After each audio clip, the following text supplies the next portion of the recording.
आराध्या एक अनाथ, गरीब लेकिन सीधी साधी लड़की थी। वो एक मॉल में सफाई कर्मचारी का काम करती है। अमीर राहुल को उससे पहली नजर में प्यार हो जाता है। राहुल का उसी मॉल में कपड़े का शोरूम होता है। राहुल आराध्या से शादी कर लेता है। हमने शादी तो कर ली, लेकिन क्या आपके घर वाले मुझे स्वीकारेंगे? आराध्या, अब हमारी शादी हो चुकी है। मेरे घर वालों को तुम्हें स्वीकारना ही पड़ेगा। राहुल आराध्या को लेकर घर आता है।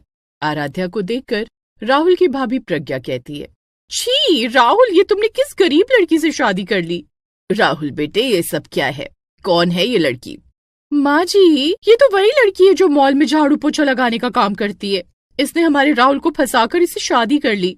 सुन लड़की, तूने मेरे बेटे से शादी तो कर ली, लेकिन मैं तुझे अपने घर की बहू कभी नहीं मानूंगी। माँ, भाभी, चुप हो जाओ आप दोनों। आराध्या ने मुझे नहीं फंसाया, बल्कि इसने तो शादी से इनकार किया था। लेकिन मुझे आराध्या बहुत पसंद है, इसलिए मैंने इससे शादी की है। आप लोग कुछ दिन इसके साथ गुजारोगे तो आप लोगों को भी आराध्या जरूर पसंद आएगी। आराध्या में वो सारी खूबियां हैं जो एक लड़की में होनी चाहिए। हमें इसके साथ कुछ दिन तो क्या, एक पल भी गुजारना मंजूर नहीं। चलिए माँ जी। प्रज्ञा और अपर्णा वहां से चले जाते हैं। राहुल आराध्या को अपने कमरे में लेकर जाता है। दूसरे दिन सुबह आराध्या रसोई में जाती है, जहां अपर्णा प्रज्ञा को खाने का मेन्यू बता रही होती है। प्रज्ञा बहू, ठंड आ गई है। ठंड में खाने का मजा ही कुछ और है। आज तू खाने में मेथी के पराठे, धनिया की चटनी और मक्के की खीर बना ले। माँ जी, मेथी के पराठे और धनिया की चटनी तो मैं बना दूंगी, लेकिन मक्के की खीर, ये गवारों वाला खाना मैं नहीं बना सकती। माँ जी, मुझे मक्के की खीर बहुत अच्छे से बनानी आती है। वैसे भी आज मेरी पहली रसोई है, खाना मैं बना देती हूँ। तू तो रहने दे, तेरे जैसी गरीब को मैं अपने मॉड्यूलर किचन में आने की इजाजत भी नहीं दूंगी। तू निकल, रसोई से बाहर निकल। लेकिन माँ जी, मैं इस घर की बहू हूँ, अब ये मेरा भी तो घर है, मैं खाना क्यों नहीं बना सकती? गरीब होने के बाद भी तुम में इतनी हिम्मत कि तुम माँ जी के साथ बहस कर रही हो। सुना नहीं माँ जी ने तुम्हें क्या कहा? खड़ी खड़ी हमारा मुंह क्या देख रही हो? यहाँ से जाती क्यों नहीं? सास और जेठानी से जलील होकर आराध्या अपने कमरे में चली जाती है। क्या बात है आराध्या, तुम्हारा चेहरा उतरा हुआ क्यों है? आराध्या राहुल को सारी बात बताती है। तुम परेशान मत हो, मैं माँ और भाभी को समझा दूंगा। राहुल, मैं चाहती हूँ कि माँ जी और भाभी का दिल मैं अपने व्यवहार से जीतूं, इसलिए आप माँ जी और भाभी को कुछ भी नहीं कहेंगे। उन्हें करने दीजिए जो कर रही हैं। मुझे पूरा यकीन है कि एक दिन खुद माँ जी और भाभी मुझे अपना लेंगी। लेकिन आराध्या, आप मुझसे वादा कीजिए कि आप माँ जी और भाभी से कुछ नहीं कहेंगे। ठीक है। राहुल नाश्ता करके ऑफिस चला जाता है। इधर आराध्या को किसी ने खाने के लिए पूछा तक नहीं। दोपहर हो जाती है, लेकिन आराध्या अब तक भूखी होती है। बड़ी भूख लगी है, माँ जी ने मुझे रसोई में जाने से मना किया है, क्या करूं? आराध्या देखती है कि घर के बाहर थोड़ी सी जमीन है। बाहर तो बहुत ठंड है, बर्फीली हवाएं चल रही हैं, लेकिन खाना बनाने के लिए मेरे पास कोई दूसरी जगह नहीं है। वो खुले आसमान के नीचे कड़कती हुई ठंड में मिट्टी लाकर वहां पर चूल्हा बनाती है और कुछ लकड़ियां लाकर चूल्हा जलाती है। वो उस पर खाना बनाने लगती है। सबसे पहले वो मक्के की खीर बनाती है। खीर की खुशबू घर के अंदर तक जाती है। मक्के की खीर की खुशबू कहाँ से आ रही है? आज मक्के की खीर खाने का बड़ा मन है। प्रज्ञा बहू ने तो बनाया नहीं, फिर बना कौन रहा है? अपर्णा खीर की खुशबू के पीछे पीछे जाती है तो वो घर के बाहर पहुंचती है, जहां देखती है कि आराध्या मिट्टी के चूल्हे पर मक्के की खीर बना रही है। वो आराध्या को डांटने लगती है, तूने घर के दरवाजे पर मिट्टी का चूल्हा बना दिया। ये तेरी झोपड़ी नहीं है, हमारा घर है। तूने हमारे घर के सामने चूल्हा जलाकर अपनी 2 कौड़ी की औकात दिखा दी। तुझे क्या पता कि झोपड़ी और अमीरों के घर में क्या अंतर होता है? ऊपर से चूल्हे से उठने वाला धुआं घर के अंदर भर गया। माँ जी, आपने मुझे रसोई में खाना नहीं बनाने दिया तो मैं क्या करती? माँ जी, इस गरीब ने तो हमारे घर का पूरा शो ही बिगाड़ दिया है। कोई हमारे घर आएगा तो क्या कहेगा कि हमने इस गरीब को अपने घर के बाहर चूल्हा जलाने कैसे दिया? सुन लड़की, जल्दी से अपना खाना बनाकर हट जा, नहीं तो मैं तेरा चूल्हा तोड़ दूंगी। माँ जी, बस थोड़ी देर और लगेगी। खाना बनाकर मैं चूल्हे पर पानी डाल दूंगी, फिर आपको धुआं नहीं लगेगा। अपर्णा और प्रज्ञा दोनों घर के अंदर चली जाती हैं। खीर बन जाने के बाद आराध्या एक कटोरी में खीर लेकर अपर्णा के पास जाती है। माँ जी, आज मेरी पहली रसोई है। आज मैंने मीठे में मक्के की खीर बनाई है, आपको पसंद है ना? लीजिए, खीर खा लीजिए। मुझे तुझ जैसे गरीब के हाथ की बनी खीर नहीं खानी है। आराध्या टेबल पर खीर की कटोरी रखकर वहां से चली जाती है। थोड़ी देर के बाद, खुशबू तो बड़ी अच्छी आ रही है, खाकर देखती हूँ। अपर्णा खीर खाती है तो उसे खीर बहुत अच्छी लगती है। वो सारी खीर 2 मिनट में चट कर जाती है। आराध्या अब घर के बाहर चूल्हे पर खाना बनाने लगती है।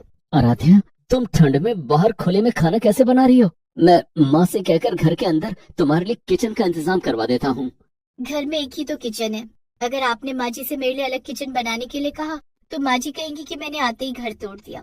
आप माँ जी से कुछ नहीं कहेंगे। लेकिन बाहर खुले में खाना बनाने से तुम्हें ठंड लग जाएगी, तुम्हारी तबीयत खराब हो जाएगी। राहुल, मैं गरीब हूँ, मुझे तो हर परिस्थिति में काम करने की आदत है। आप मेरी चिंता मत कीजिए। ठीक है, मैं अब वही खाना खाऊंगा जो तुम बनाओगी। नहीं, आप वो खाना खाएंगे जो प्रज्ञा भाभी बनाएंगी और आप घर वालों के साथ बैठकर खाना खाएंगे। ये कैसी जिद है आराध्या? बस कुछ समय की बात है। मुझे विश्वास है कि मैं माँ जी का दिल जरूर जीत लूंगी। आराध्या रात में खाना बना रही होती है, तभी आसमान से ओले गिरने लगते हैं और ठंड बहुत बढ़ जाती है। ओह, कितनी ठंड हो रही है। मिट्टी के चूल्हे पर खाना बनाने में घंटों लग जाते हैं। अंदर मॉड्यूलर किचन में जेठानी जी कुकर में दाल बना रही है, जो 10 मिनट में बनकर तैयार भी हो गई। इधर मैंने 1 घंटे से मिट्टी के चूल्हे पर दाल चढ़ा रखी है, लेकिन ठंड के कारण चूल्हे की आग भी काम नहीं कर रही। ऐसा लग रहा है जैसे चूल्हे को भी ठंड लग रही हो। आराध्या को खाना बनाने में 2 घंटे लग जाते हैं। वो पालक, चने की दाल और तंदूरी रोटी बनाती है। इधर प्रज्ञा खाना तैयार करके सबको खाना परोसने वाली ही होती है कि उसके हाथ से कुकर छूट जाता है और सारी दाल फर्श पर गिर जाती है। माँ जी, मैंने इतनी मेहनत से दाल बनाई थी, वो भी फर्श पर गिर गई। मैंने आलू गोभी की सब्जी भी बनाई है, आप लोग सब्जी रोटी खा लीजिए। ठीक है बहू, तो हमें सब्जी रोटी दे दे। प्रज्ञा सबको आलू गोभी की सब्जी और रोटी खाने को देती है। तभी आराध्या पालक, चने की दाल और गरम गरम तंदूरी रोटी लाकर अपर्णा के सामने रख देती है। माँ जी, आज मैंने पालक, चने की दाल और तंदूरी रोटी बनाई है, आप खाकर तो देखिए, आपको अच्छी लगेगी। सामने थाली में रखी पालक, चने की दाल और तंदूरी रोटी से आने वाली खुशबू अपर्णा को उसे खाने पर मजबूर कर देती है। अपर्णा को खाना बहुत ही स्वादिष्ट लगता है। चूल्हे पर बनी तंदूरी रोटी का स्वाद उसे ढाबे के खाने की याद दिला देता है। अपर्णा महसूस करती है कि आराध्या के बनाए हुए खाने में अपनेपन का स्वाद है, लेकिन प्रज्ञा के बनाए हुए खाने में वो स्वाद नहीं है। खाना तो बहुत स्वादिष्ट बना है, ऐसा लग रहा है जैसे तूने खाना बहुत मन से बनाया है। और रोटी लाऊं माँ जी? हाँ, ले आ। आराध्या फिर से तंदूरी रोटी बनाकर लाती है और सास को खाने के लिए देती है। ये देखकर प्रज्ञा जल भुन जाती है। आराध्या के जाने के बाद, माँ जी, आपने उस गरीब आराध्या के हाथ का बना खाना कैसे खा लिया? तू भी खा कर देख, आराध्या के हाथ से बने खाने में बहुत स्वाद है। प्रज्ञा जब आराध्या के हाथ से बना खाना खाती है तो उसे भी खाना बहुत अच्छा लगता है, लेकिन वो अपर्णा के सामने झूठ बोलती है। माँ जी, मुझे गरीबों वाला खाना बिल्कुल भी अच्छा नहीं लग रहा है। भले ये भी कोई खाना है, इससे अच्छा खाना तो मैंने बनाया है। वो खाने को डस्टबिन में डाल देती है। एक दिन प्रज्ञा खाना बना रही होती है, उसी समय गैस खत्म हो जाती है। माँ जी, गैस खत्म हो गई, अब खाना कैसे बनेगा? प्रज्ञा बहू, कितनी बार कहा है कि गैस का नंबर पहले ही लगा दिया कर। माँ जी, मैं खाना बाहर से ऑर्डर कर देती हूँ। भाभी, अगर आप लोग कहें तो मैं आप लोगों के लिए भी खाना बना देती हूँ। आज मैं अपने लिए बथुए के साग की रोटी और दाल मखनी बनाने जा रही थी। मैंने थोड़े से चने के लड्डू भी बनाए हैं, आप लोग इसे चख कर देखिए। खाने का नाम सुनकर अपर्णा और प्रज्ञा के मुंह में पानी आ जाता है। दोनों आराध्या के हाथ से बने लड्डू भी खाती हैं। चूल्हे पर भुने हुए चने, देसी घी और गुड़ से बने लड्डू बहुत लाजवाब लग रहे थे। आराध्या बहू, तो हमारे लिए भी खाना बना दे। माँ जी, आज आपने मुझे पहली बार बहू कहा है। आज मैं आप लोगों के लिए खाने के साथ साथ चने की दाल का हलवा भी बनाऊंगी। आराध्या बाहर ठंड में सारा खाना मिट्टी के चूल्हे पर बनाती है। बाहर बहुत ठंड होती है, लेकिन आराध्या उफ तक नहीं करती है। वो खाना बनाकर सबको खाने के लिए देती है।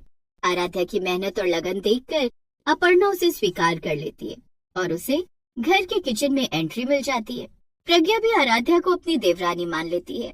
तुम सच कहती थी आराध्या, तुमने माँ का दिल जीत ही लिया। Please subscribe this channel.